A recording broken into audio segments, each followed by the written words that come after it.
lies in our subconscious. It's part of the animalistic world we evolved from. And it's like aggression is as primordial as our sex drive, our food, drink, like sleep, all those drives. And so nature wouldn't have allowed that to exist if it wasn't crucial in some way. Yeah. Because it doesn't waste anything. No.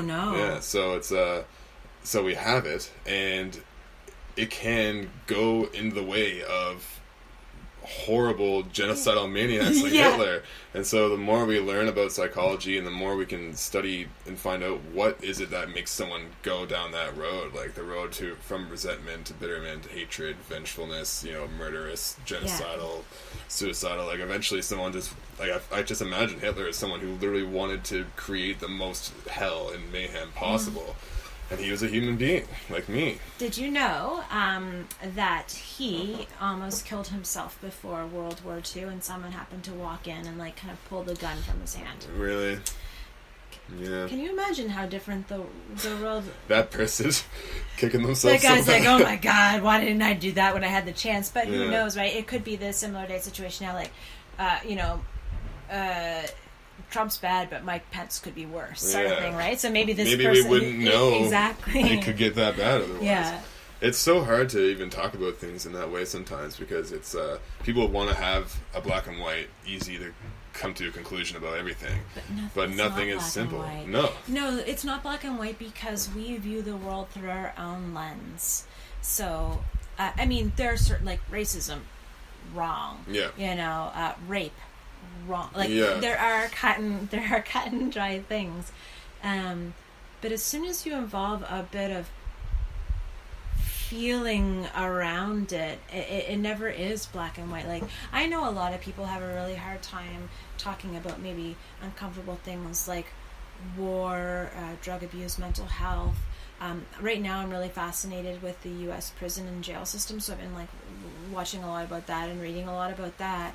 And that's not very zen of me. No.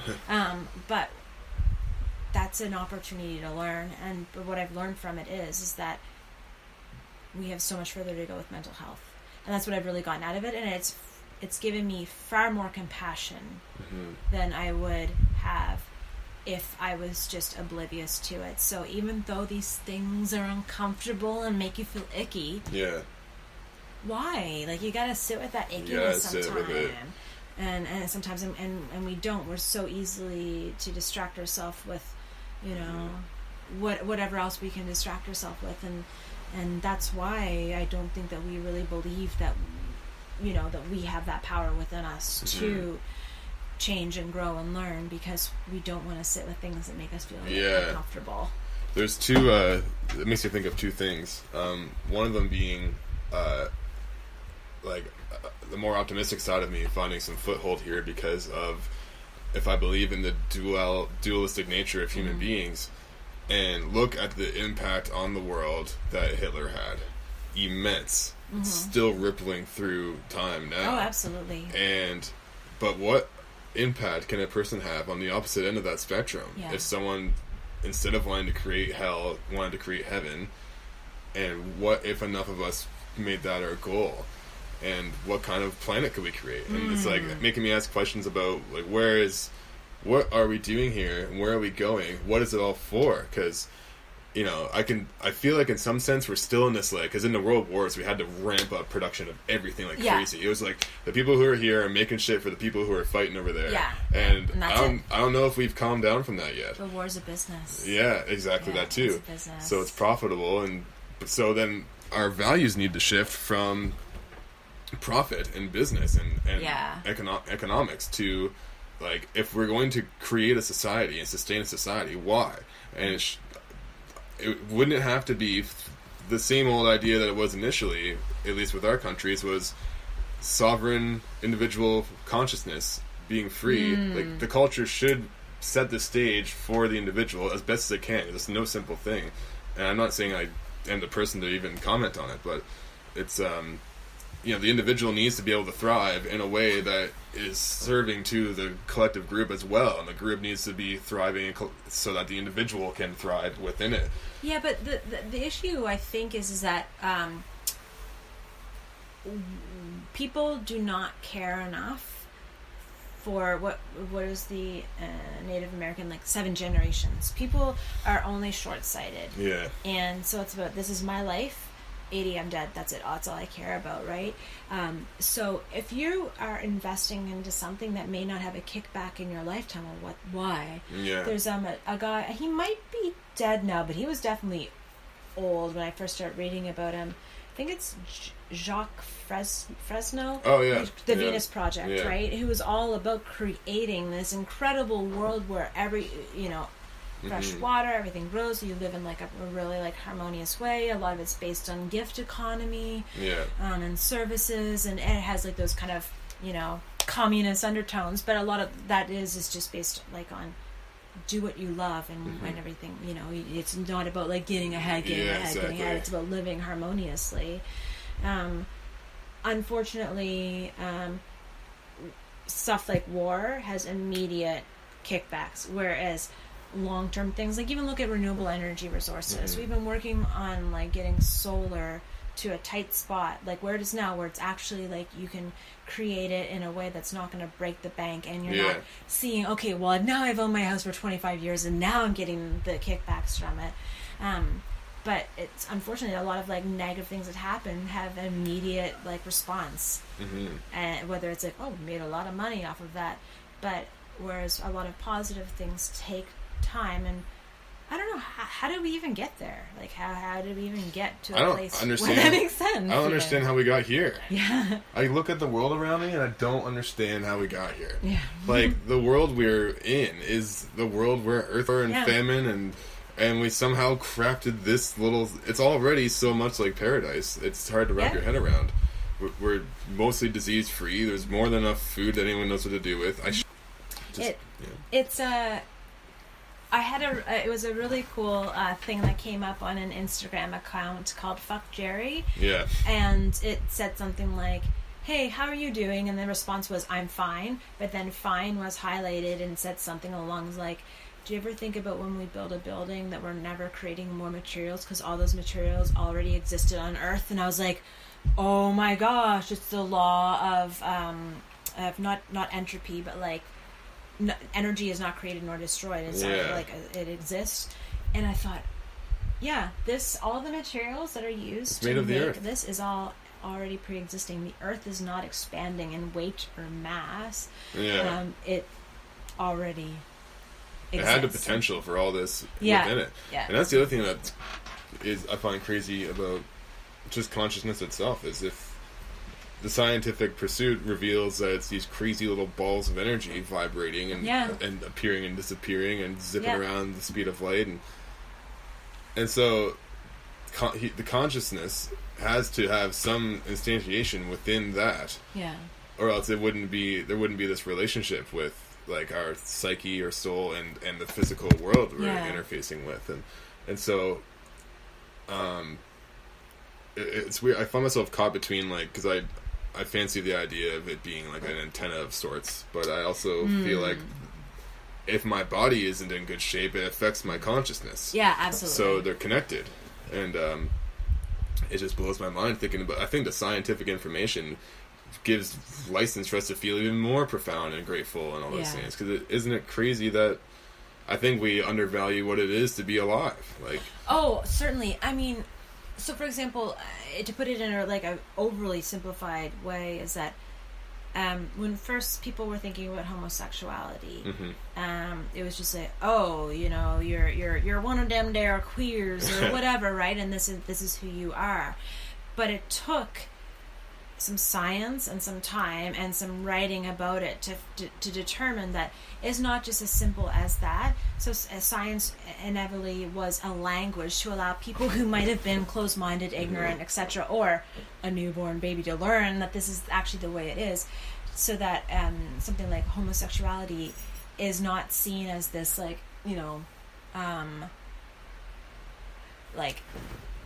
snap your fingers, cut and dry, I won't accept it thing.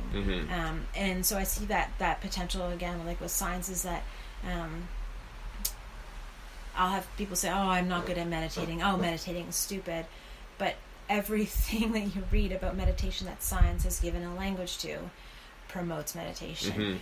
and science has right now like the most probably like the most credibility of anything. Like there's more credible than dare I say like religion, things like any that. other method or lineage of thought. Yeah, of thought and explanation and yeah, it's crazy what we've accumulated for information. And it all just comes down to like 1 + 1 = 2. Yeah. Or there's a neutron, a neutrino, there's electrons and protons, and but then again, science gave those names and languages and labels for how we see things and process things today. Yeah. Well, I think I used to be overly critical, I think, of the West and of our culture and of things like science and stuff, and I think I just had a disillusionment from the whole thing at some point.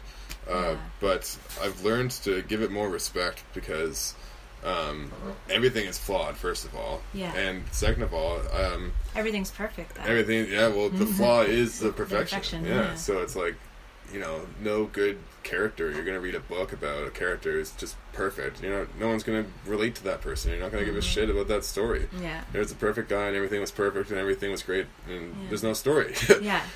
So we're here living a story. And anyways, science,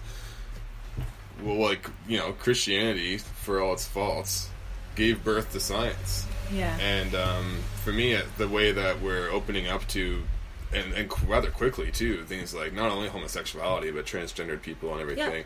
Yeah. I think there's enough of the older philosophy of from ancient Greek time, even when it was still in its infancy, or even further back when this idea of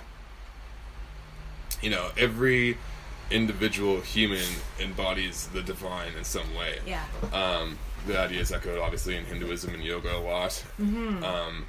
But the message seems more embedded in narrative in the form of the Bible rather than it's rather explicit in things like Hinduism, I find. Yeah. But then even the progression of it from, it used to just be whoever was the king or something. A king or queen was like that person that had a little piece of... Yeah. And then the idea of the divine individual spread down level by level until now it's like we're at the point of every living, and it's not even humans anymore. We consider animals living and divine. And isn't there a country where they're pushing for dolphins to have like non-human person status or something like?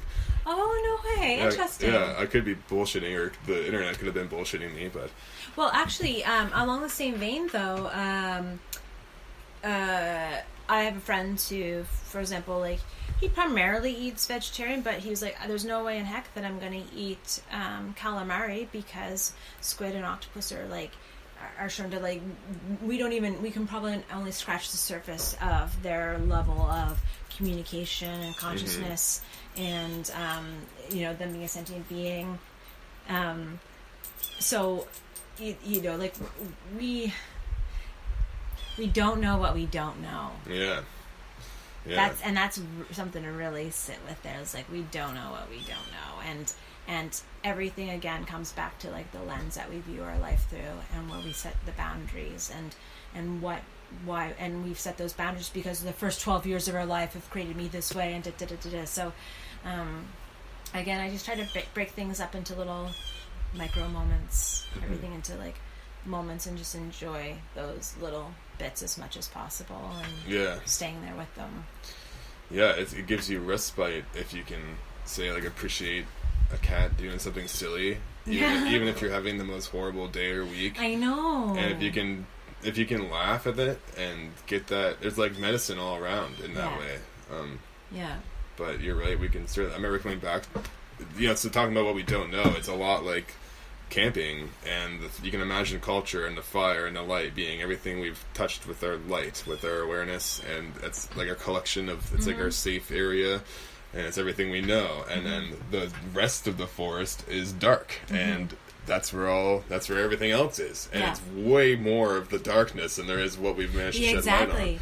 Like immeasurably more. But then build a bigger fire, and then what does that throw light to as well? So maybe that's it. Is that we just have to maybe build, like, tend to, I don't want to say build a huge fire, but maybe tend to the fire of what we want to see as our limitations, and maybe working on I don't want to say enlightenment. I think